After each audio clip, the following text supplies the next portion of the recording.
Hello guys, कैसे हैं आप सब लोग। Welcome to my video. आज हम ह्यूमन रिप्रोडक्शन डायग्राम से आज की वीडियो हम डायग्राम से शुरू करने जा रहे हैं। तो सबसे पहले अगर आप हमारे चैनल पे नए हैं तो please like share and subscribe our videos.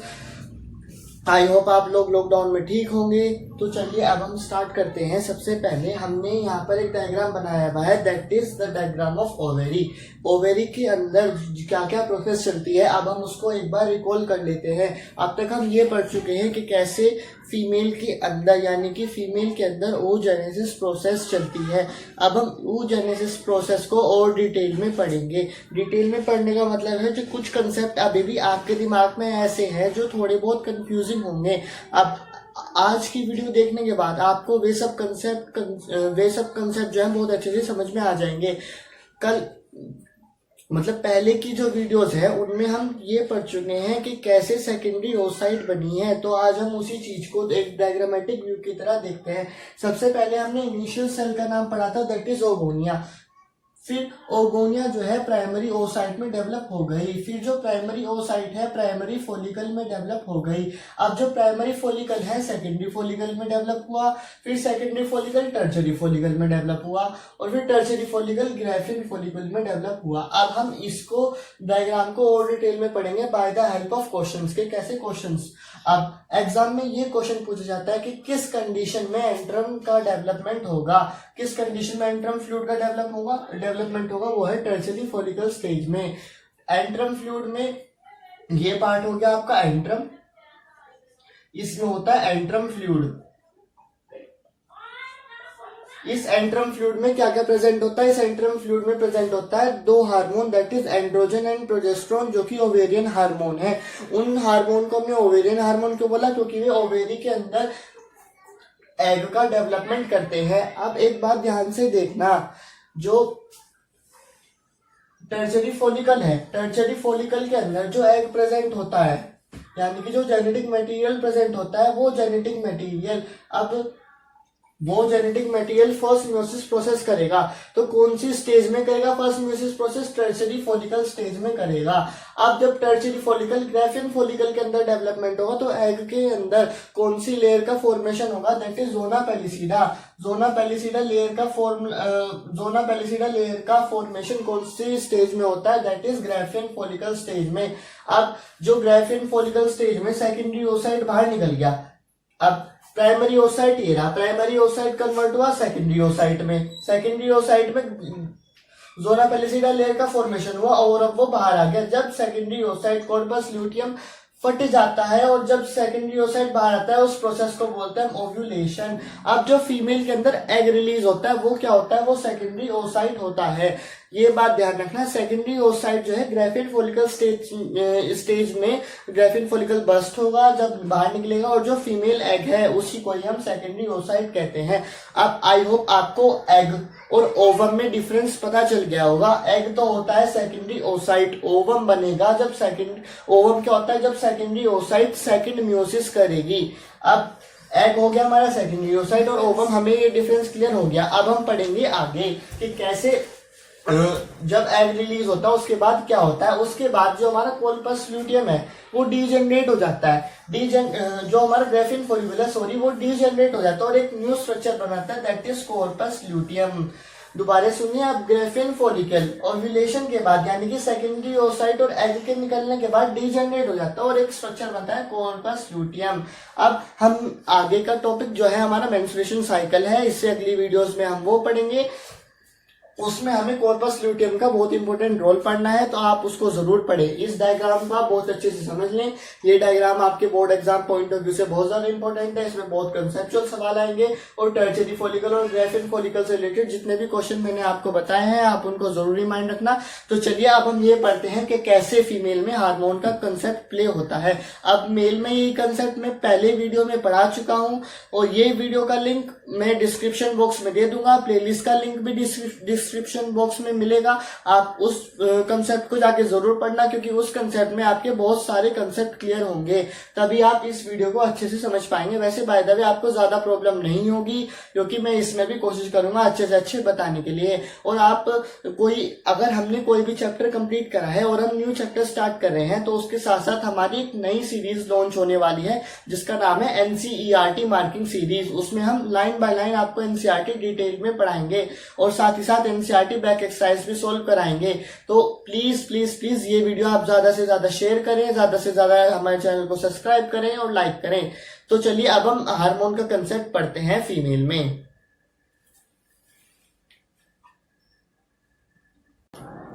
तो चलिए गाइस, अब हम अपनी वीडियो को आगे कंटिन्यू करते हैं। अब तक हम ओवोजेनेसिस प्रोसेस डिटेल में पढ़ चुके हैं। इस वीडियो में मैंने आपको पहले डायग्राम भी समझा चुका है, लेकिन ये डायग्राम मैं थोड़ा डिटेल में नहीं समझा पाया, क्योंकि ऑलरेडी मैं ओवोजेनेसिस की वीडियो डिटेल में पढ़ा चुका हूँ। वीडियो के नीचे प्लेलिस्ट है, प्लीज आप प्लेलिस्ट में जाकर वो पूरी ओवोजेनेसिस की वीडियो जरूर देखें।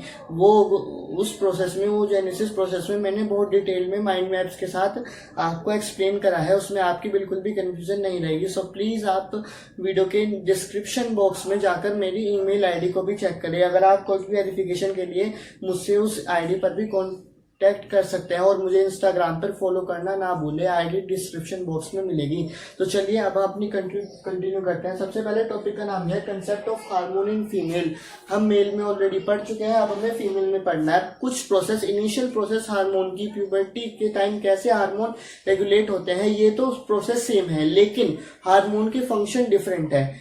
हार्मोन के लेवल जो है वो सेम होते हैं, लेकिन उनके फंक्शन डिफरेंट होते हैं। आइए हम देखते हैं कैसे। सबसे पहले प्यूबर्टी के समय जो हमारा हाइपोथैलेमस ग्लैंड होता है वो एक हार्मोन रिलीज करता है। दोबारा सुनिए, प्यूबर्टी के समय, जब प्यूबर्टी की एज हमारे शुरू होती है, तो जो हाइपोथैलेमस ग्लैंड है जो कि हमारे माइंड में प्रेजेंट होता है, वो एक हार्मोन रिलीज करता है, दैट इज GnRH। इस हार्मोन को मैं डिटेल में उस क्लास में पढ़ा चुका हूँ, लिंक डिस्क्रिप्शन बॉक्स में मिलेगा, आपको चेक जरूर करना। इस हार्मोन का नाम है that is gonadotropin releasing hormone. दोबारा सुनिए, इस हार्मोन का नाम है GnRH, that is gonadotropin releasing hormone. Gonadotropin releasing hormone. अब जब ये GnRH हार्मोन हाइपोथैलेमस ग्लैंड ने रिलीज करा, अब इस GnRH हार्मोन का फंक्शन क्या है? ये GnRH हार्मोन हमारे बॉडी के पिट्यूटरी ग्लैंड को एक्टिवेट कर देगा। दोबारा सुनिए, सबसे पहले प्यूबर्टी के समय हाइपोथैलेमस ग्लैंड GnRH रिलीज करेगा, फिर GnRH हमारे बॉडी के पिट्यूटरी ग्लैंड को एक्टिवेट कर देगा। और ये जो पिट्यूटरी ग्लैंड है वो एक्टिवेट होने के बाद दो हार्मोन रिलीज करता है, पहला LH और दूसरा FSH। दोबारा देखिए, हाइपोथैलेमस ग्लैंड GnRH रिलीज करेगा, GnRH पिट्यूटरी ग्लैंड को एक्टिवेट कर देगा, और पिट्यूटरी ग्लैंड दो हार्मोन रिलीज करेंगे, पहला LH और दूसरा FSH। अब ये LH क्या है? LH मतलब ल्यूटेंसिंग हार्मोन। दोबारा सुनिए, LH का नाम है ल्यूटेंसिंग हार्मोन। और FSH का मतलब है फॉलिकल स्टिमुलेटिंग हार्मोन। अब ये प्रोसेस जो है मेल में भी सेम चलती है, फीमेल में भी सेम चलती है, कंसंट्रेशन भी सेम होती है, लेकिन डिफरेंस किस चीज का होता है? डिफरेंस होता है फंक्शंस का। अब एक बात ध्यान देखिए, जब GnRH हार्मोन का लेवल बढ़ेगा तो हम ये कह सकते हैं पिट्यूटरी हार्मोन का लेवल भी बढ़ेगा। जब पिट्यूटरी हार्मोन का लेवल बढ़ेगा तो LH हार्मोन और FHS हार्मोन का भी लेवल बढ़ेगा। अब हमें ये देखना है कि अगर GnRH बढ़ते गया तो भैया ये हार्मोन तो बहुत ज्यादा रिलीज हो जाएंगे, तो फिर हमारी बॉडी में एकदम सेक्सुअल कैरेक्टर कैसे नहीं आते, धीरे धीरे सेक्सुअल कैरेक्टर क्यों आते हैं? भाई ये देखो, GnRH भी बढ़ रहा है, पिट्यूटरी भी बढ़ रहा है, तो हार्मोन भी बढ़ रहा है, तो हमारी बॉडी में कुछ ऐसे रिसेप्टर्स होते हैं जो कि GnRH की कंसंट्रेशन को कंट्रोल करते हैं, वे होते हैं FH, वे होते हैं हमारे हार्मोन एंड्रोजन एंड प्रोजेस्टेरोन। अब दोबारा देखिए, अब जब LH और FHS रिलीज हुआ तो FHS ने दो हार्मोन रिलीज करे, पहला एंड्रोजन और दूसरा प्रोजेस्टेरोन। अब एंड्रोजन हार्मोन की खासियत ये होती है GnRH की कंसंट्रेशन को कंट्रोल करता है। अब दोबारा देखिए, अब आपको क्लियरिटी में बताता है, हाइपोथैलेमस ने GnRH रिलीज करा, GnRH ने पिट्यूटरी को एक्टिवेट करा, पिट्यूटरी ने दो ग्लैंड रिलीज करे, LH और FHS। अब FHS ने दो हार्मोन और रिलीज करे, that is androgen and progesterone. जैसे जैसे GnRH का लेवल बढ़ेगा वैसे वैसे LH का भी और FHS का भी लेवल बढ़ेगा। जैसे जैसे FHS का भी लेवल बढ़ेगा वैसे वैसे ईस्ट्रोजन का भी लेवल बढ़ेगा, प्रोजेस्टेरोन का भी लेवल बढ़ेगा। जैसे ही हमारा ईस्ट्रोजन का लेवल बढ़ा तो उसने GnRH की कंसंट्रेशन को डिक्रीज कर दिया। दोबारा सुनिए, जैसे ही ईस्ट्रोजन का लेवल बढ़ता है, ईस्ट्रोजन का लेवल कैसे बढ़ेगा, जैसे ही FHS हार्मोन का लेवल बढ़ता है वैसे ही हमारे ईस्ट्रोजन भी ज्यादा रिलीज होंगे और प्रोजेस्टेरोन भी ज्यादा रिलीज होंगे। जब ईस्ट्रोजन ज्यादा रिलीज होता है तो FHS हार्मोन यानी कि GnRH जो हार्मोन है उसकी कंसंट्रेशन कम हो जाती है। अब एक बात ध्यान रखिए, अगर हम ये कहें कि GnRH की अमाउंट ज्यादा है तो मतलब ईस्ट्रोजन की अमाउंट कम है, और अगर हम ये कहें ईस्ट्रोजन की अमाउंट ज्यादा है तो GnRH की कंसंट्रेशन कम है। मतलब कि GnRH हार्मोन को कौन कंट्रोल करता है, GnRH हार्मोन को ईस्ट्रोजन हार्मोन कंट्रोल करता है। अब इन सब हार्मोन का फंक्शंस पढ़ लेते हैं। सबसे पहले LH के बारे में। LH क्या होता है, ल्यूटेंसिंग हार्मोन। LH हार्मोन फीमेल में बहुत इंपॉर्टेंट रोल प्ले करता है, दैट इज ओव्यूलेशन। हमने अभी ये पढ़ा है कि ओव्यूलेशन क्या होता है, जब सेकेंडरी ओसाइट फीमेल ओवरी में से रिलीज हो जाता है उस प्रोसेस को हम ओव्यूलेशन कहते हैं। अब ओव्यूलेशन के समय LH हार्मोन का कंसंट्रेशन पीक लेवल पर होता है, मतलब हाई लेवल पर होता है। LH हार्मोन जो है वो हमारा ग्रेफियन फॉलिकल के पास जाकर उसको बर्स्ट कर देता है। दोबारा सुनिए, LH हार्मोन जो है वो ग्रेफियन फॉलिकल के पास जाकर उसको बर्स्ट कर देता है, और जब वो उसको बर्स्ट करेगा तो सेकेंडरी ओसाइट यानी कि एग अपने आप रिलीज हो जाएंगे। अब LH हार्मोन का फंक्शन तो हमने पढ़ लिया, पढ़ते हैं FHS हार्मोन का। FHS हार्मोन का बहुत इंपॉर्टेंट फंक्शन होता है, पहला कि वो दो हार्मोन रिलीज करता है, that is oestrogen and progesterone, ये तो हमने पढ़ लिया। और दूसरा फॉलिकल डेवलपमेंट। फॉलिकल डेवलपमेंट मतलब development of follicle, primary follicle का डेवलपमेंट सेकेंडरी फॉलिकल में, सेकेंडरी फॉलिकल फिर टर्शियरी में और फिर ग्रेफियन में। ये जो डेवलपमेंट हो रहा है ये कौन कंट्रोल करेगा, ये FHS हार्मोन कंट्रोल करेगा। अब हमने FHS हार्मोन भी पढ़ लिया, LH हार्मोन भी पढ़ लिया, अब हमें पढ़ना है hormone that is oestrogen and progesterone. Oestrogen और प्रोजेस्टेरोन का बहुत इंपॉर्टेंट फंक्शन है। ईस्ट्रोजन हार्मोन जो है वो सेक्सुअल कैरेक्टरिस्टिक्स लेके आता है। दोबारा सुनिए, ईस्ट्रोजन हार्मोन यानी कि प्यूबर्टी में जो सेक्सुअल कैरेक्टरिस्टिक्स आते हैं मेल में भी और फीमेल में भी, वो कौन सा हार्मोन की वजह से आते हैं, वो आते हैं एंड्रोजन हार्मोन की वजह से। ये बहुत ज्यादा इंपॉर्टेंट कंसेप्ट भी और क्वेश्चन भी आपके बोर्ड एग्जाम का। ईस्ट्रोजन हार्मोन जो है सेक्सुअल कैरेक्टरिस्टिक्स लेके आता है हमारी बॉडी में। और प्रोजेस्टेरोन हार्मोन क्या करता है, प्रोजेस्टेरोन हार्मोन का फंक्शन है एंडोमेट्रियम लेयर का मेंटेन करना प्रेगनेंसी के समय। अब हमने जब इस चैप्टर का बेसिक लेक्चर पढ़ा था यानी कि फीमेल रिप्रोडक्टिव सिस्टम के बारे में पढ़ा था, तो हमने 3 लेयर का नाम पढ़ा था यूटेरस की, एंडोमेट्रियम, मायोमेट्रियम और प्रीमेट्रियम। एंडोमेट्रियम लेयर जो आउटर मोस्ट लेयर होती है जो कि ब्लडिंग फॉर्म में निकलती है मेंस्ट्रुएशन साइकिल के समय, तो उसी लेयर का मेंटेन कौन करता है, प्रोजेस्टेरोन हार्मोन। आई होप आपको ये सब समझ में आया होगा। दोबारा सुन लीजिए, सबसे पहले हाइपोथैलेमस ग्लैंड GnRH रिलीज करेगा, GnRH पिट्यूटरी ग्लैंड को एक्टिवेट करेगा, पिट्यूटरी ग्लैंड LH हार्मोन को रिलीज करेगा और FHS हार्मोन को रिलीज करेगा।